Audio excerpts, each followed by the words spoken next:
Honeymoon ரூமில் 3:33க்கு மிரரை தனியாக பார்ப்பீங்களா? ஒரு நியூலி மேரிட் கப்புள் ஹனிமூனுக்கு ஒரு ரிசார்ட்க்கு போகிறாங்க. ரூம் ரொம்ப அழகாக இருந்தது. ஆனால் ஒரு பெரிய மிரர் பெட்டு ஆப்போசிட்டில் இருந்தது. அந்த மிரர் கொஞ்சம் பழசு மாதிரியே இருந்தது. அவள் ஹஸ்பண்ட் நைட்டு தூங்கிட்டான். ஆனால் அந்த பொண்ணுக்கு தூக்கமே வரல. டைம் பார்த்தா கரெக்டாக 3:33. சரி, அவள் வாட்டர் குடிக்க எழுந்தா. அப்போ மிரரில் அவள் ரிஃப்ளெக்ஷனை பார்த்தா. முதல்ல நார்மலாக தான் இருந்தது. ஆனால் கொஞ்சம் செகண்ட்ஸ்க்கு அப்புறம் அவளுக்கு பின்னாடி யாரோ இருக்கிற மாதிரி இருந்தது. அவள் ஷாக் ஆகி சடனாக திரும்பி பார்த்தா. ரூமில் யாருமே இல்லை. அவள் பயந்தாலும் இதெல்லாம் நம்மளோட இமேஜினேஷன் தான் அப்படின்ட்டு திரும்பி பார்த்தா. அதில் ஒரு பொண்ணு நிற்கிது.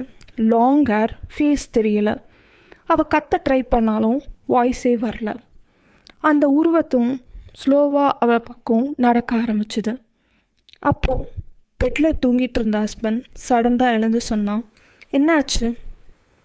அவள் அழுதுகிட்டே சொன்னான், மிரர் பின்னாடி யாரோ. ஹஸ்பண்ட் சிரிச்சிட்டு, அதெல்லாம் யாரும் இல்லை, நீ ஓவராக யோசிக்கிறன்ட்டு தூங்கிட்டார். நெக்ஸ்ட் மார்னிங் ஹஸ்பண்ட் எழுந்தார். ரூம் டோர் ஓப்பன் ஆகிருக்கு. மிரர் பிரேக் ஆகிடுச்சு.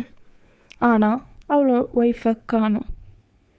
நீங்கள் இந்த மாதிரி ஹோட்டலில் தங்குவீங்களா? இல்லை அந்த மிரரை பார்ப்பீங்களா? கமெண்ட்டில் சொல்லுங்கள்.